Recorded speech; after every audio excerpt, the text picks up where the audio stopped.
जिस भक्ति में छल ना हो, जिस भक्ति में दिखावा ना हो,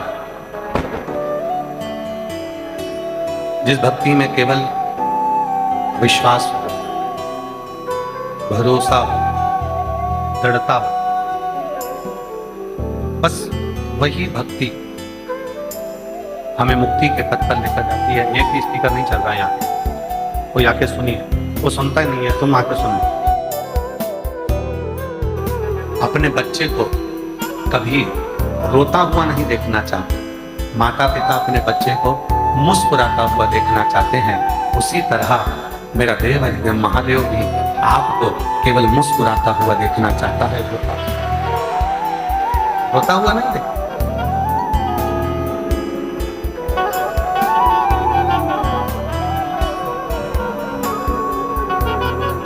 हृदय से कल एक कथा चल रही थी अनलासुर, और बीच में कथा आ गई थी पर्वत मुनि की।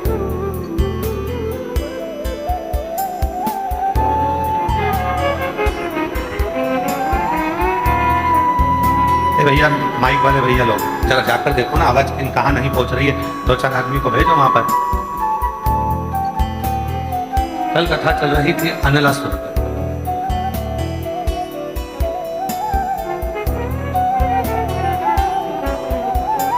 और उस अनलासुर की कथा में कल अपन श्रवण कर रहे थे, और बीच में फिर पर्वत मुनि की कथा,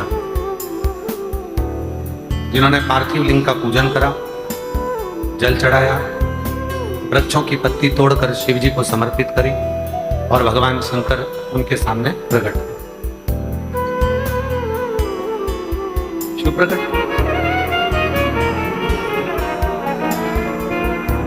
कथा है अनलासुर। वो अनलासुर जिसको भगवान विष्णु भी नहीं मार सकते थे, भगवान ब्रह्मा भी जिसको नहीं मार सकते थे, इंद्र भी उसको नहीं मार सकते।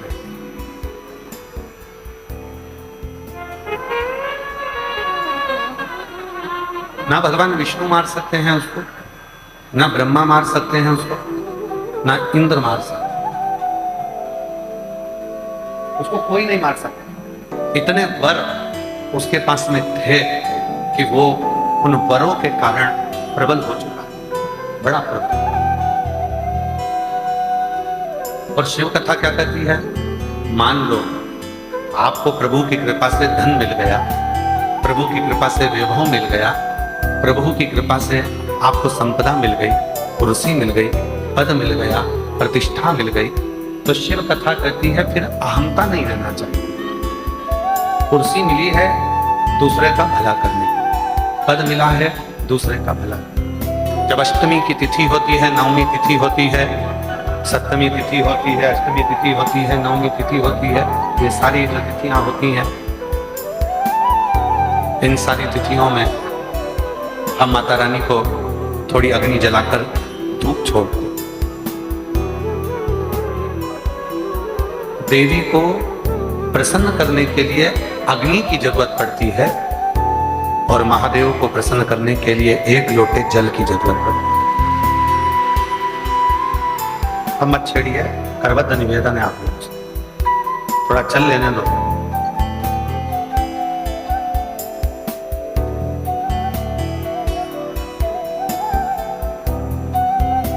देवी को प्रसन्न करना है तो अग्नि की जरूरत पड़ेगी, और मेरे महादेव को अगर प्रसन्न करना है तो 1 लोटे जल की जरूरत। अब कई लोग कहते हैं गुरुजी शिव और शक्ति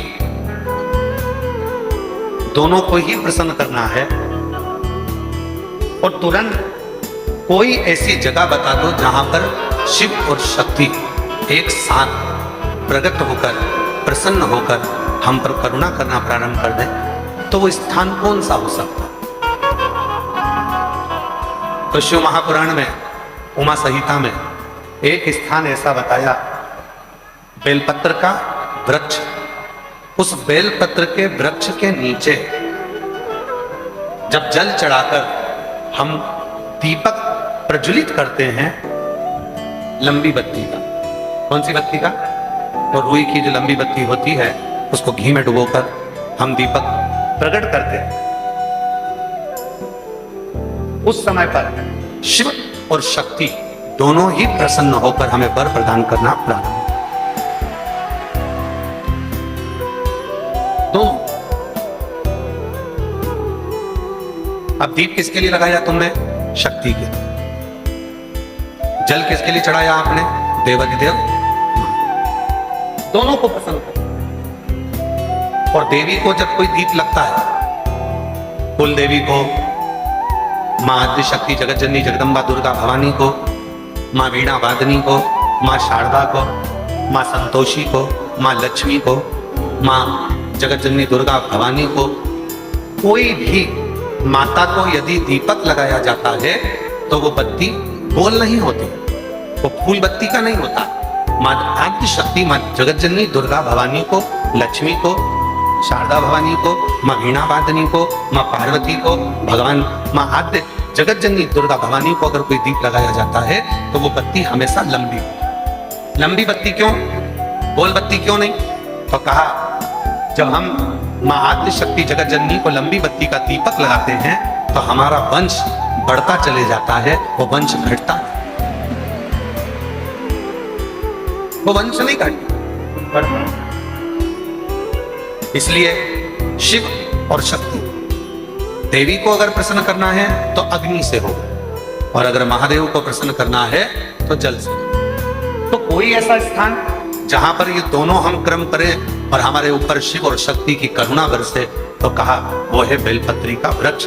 पहले जल समर्पित करो, उसके बाद लंबी बत्ती का अगर एक दीपक भी हमने महीने भर में एक बार भी लगा दिया तो याद रखना शिव और शक्ति हमारे जीवन में इतनी तरक्की देना प्रारंभ करते हैं कि हमारे सारे मार्ग सुलभ होते चले। एक बाबा दर बतर ठोकर खाई, तब जाकर कुबरेश्वर बाबा की भूमि पर आए।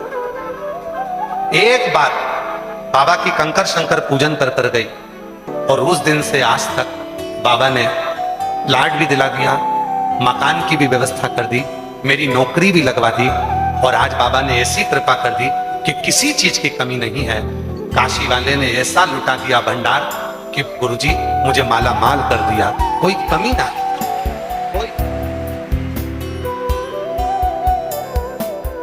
कोई कमी मुझे जिंदगी में नहीं। दर बतर ठोकर खाई, जो जो बोलता था वैसा वैसा करा। पहली बार हिम्मत कर इंदौर से सीहोर आई और यहाँ कंकर शंकर पूजन कर चली गई, और बाबा ने मेरा प्लाट, मकान, मेरी नौकरी सब कुछ दे, कोई कमी नहीं। एक पत्र और है अच्छा, हम प्रियंका कौशल, पत्नी श्री दीपक कौशल, उरई जिला जालौन उत्तर प्रदेश के निवासी हैं। भोलेनाथ की कृपा का हम पर रही। गुरुजी 9 साल हो गए थे शादी को, संतान का सुख नहीं था। कहीं बैठी हो प्रियंका कौशल, पत्नी श्री दीपक कौशल, उरई जिला जालौन उत्तर प्रदेश, कहीं बैठी हो तो आ सकती है। भोलेनाथ की कृपा का हम क्या गुणगान करेंगे। गुरुजी 9 साल हो गए थे, संतान का सुख नहीं था। तब किसी बहन के कहने पर सफेद आंकड़े की जड़ बांधी, एक बार बांधी नहीं हुआ, दूसरी बार बांधी नहीं हुआ। हर 3 महीने में जब नहीं हो रहा था तो हर 3 महीने में मैं जड़ बदल देती थी। और एक बार हम रुद्राक्ष महोत्सव में सीहोर आ गए, यहाँ कंकर शंकर पूजन करी और बाबा से प्रार्थना कर चले गए। बाबा ऐसी कृपा हो गई कि 6 सितंबर 2025 को 9 साल के बाद 6 सितंबर 2025 को पुत्र रत्न की प्राप्ति हो गई। बाबा को मैं आज धन्यवाद देने के लिए यहाँ आया। धन्यवाद। विशेष कोई पुण्य तुम लोगों ने करा होगा जो बाबा ने आज प्रदोष शिवरात्रि के इस संगम में शिव महापुराण की कथा श्रवण करने का सोचा।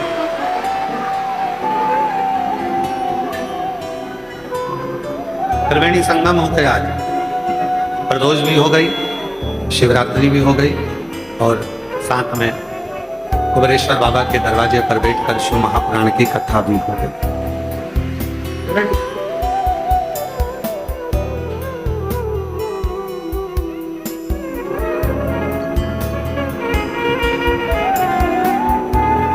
मछली पानी में रहकर सुरक्षित होती है।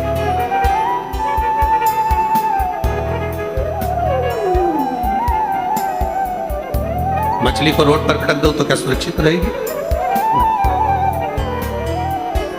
मछली पानी में रहकर सुरक्षित रहती है। पेड़ वृक्ष पृथ्वी में रहकर सुरक्षित रहते हैं और संसार में जन्म लेने वाला मनुष्य शिव की शरण में रहकर सुरक्षित रहता है। उसकी सुरक्षा शिव के चरणों में, उसकी सुरक्षा महादेव के चरणों में।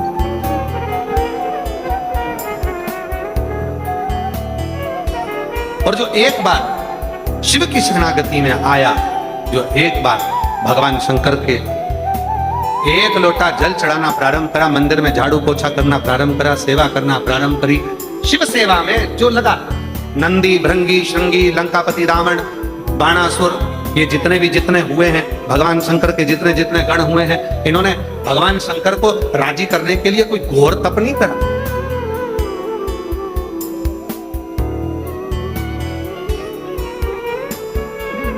ये भगवान शंकर के जितने गण हैं, नंदी भृंगी शृंगी ये वो जितने भी गण हैं, सारे गणों की लिस्ट उठा लीजिए, एक भी गण की लिस्ट बता देना कि उन्होंने घोर तप करा, साधना करी, व्रत कराओ, उपवास कराओ, कहीं वन में जाकर बैठ गए हो, कुछ नहीं करा इन्होंने।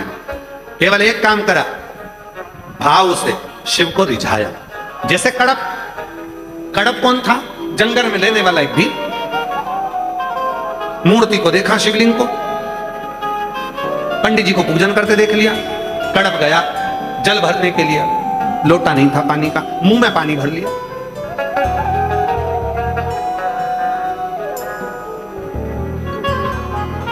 भोग क्या लगाऊं?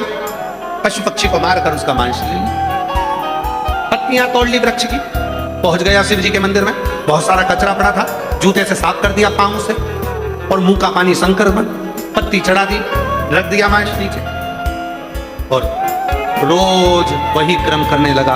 एक दिन पंडित जी को लगा ना जाने कौन आता है, मंदिर को पूरा गंदा कर चले जाता है।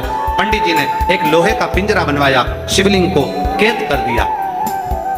कड़प आया, देखा वो लोहे के पिंजरे की एक पत्ती टूटी थी जो शिवलिंग पर लगी हुई थी, शिवलिंग में से खून बह रहा था।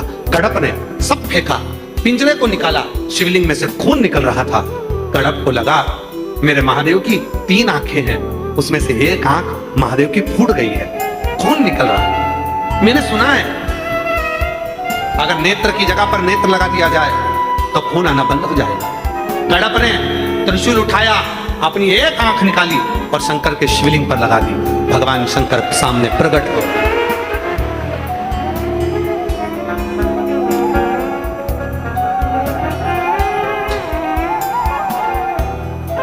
एक भगवान शिव के एक गण की लिस्ट निकाल लीजिए, शंकर भगवान के एक भक्त की लिस्ट निकाल लीजिए। किसी ने घोर तप नहीं करा, किसी ने घोर साधना नहीं करी, किसी ने घोर व्रत नहीं करा, और जिन्होंने करा, पर्वत मुनि ने 5000 वर्ष तक तप करा, शिव नहीं मिले। माता पार्वती जी ने 1000 वर्ष तक तप करा, भगवान शिव नहीं मिले। पर तुमरुका जी ने बताया कि शिवलिंग का निर्माण करो, एक लोटा जल समर्पित करो, वृक्ष की पत्ती चढ़ाकर भगवान शंकर को रिझा लो, और वही करना प्रारंभ करा। पार्वती जी को शिव मिल गए, पर्वत मुनि को शिव का दर्शन हो गया। तो जितने भी भगवान शंकर के जितने गण हैं, इन गणों को अगर देखें तो इनके पास में ना तप था, ना साधना थी, ना कोई व्रत था, ना कोई उपास था। इन्होंने तो केवल एक काम करा, शंकर को रिझाने के लिए अलग अलग क्रम, बस दिल से शिव की सेवा में लग गए। कोई झाड़ू लगाता था, कोई पोछा लगाता था, कोई कुछ करता था। और शंकर भगवान का एक गण तो ऐसा था,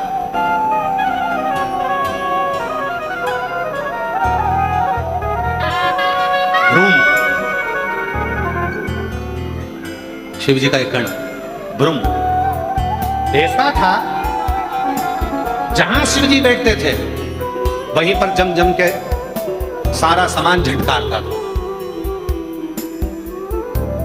कई बहुओं की आदत रहती है, जहां सास बैठती है ना वहीं जम के झाड़ू निकालती है, जम के झाड़ू निकालेगी, झटकारेगी। क्यों? जिससे सास कुछ बोले। बोलो बोलो, सही है कि गलत?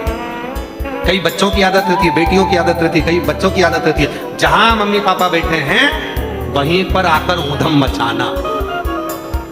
जहां दादा दादी बैठे हैं वहीं पर आकर उधम मचाना, बच्चों की आदत।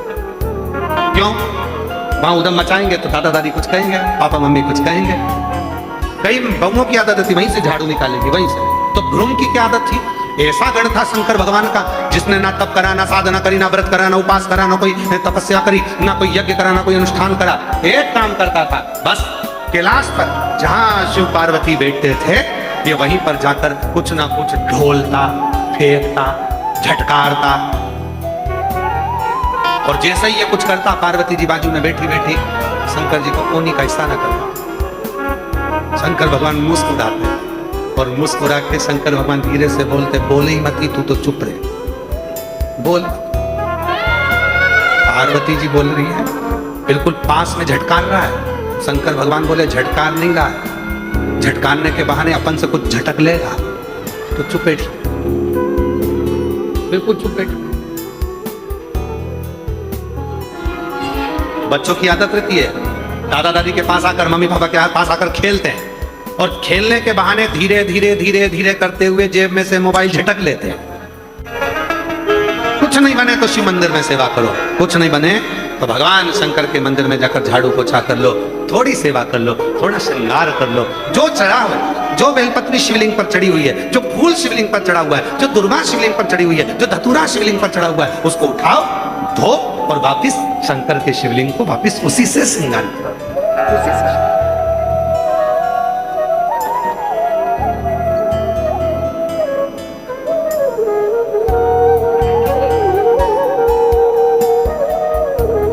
तेरा किसने किया श्रृंगार सोलेना, तेरा किसने किया श्रृंगार सोलेना, तेरा किसने किया श्रृंगार बोलेना। लगे दुल्हा सा दिलदार बोलेना, लगे दुल्हा सा दिलदार बोलेना। तेरा किसने किया श्रृंगार बोलेना। सुंदर श्रृंगार बाबा,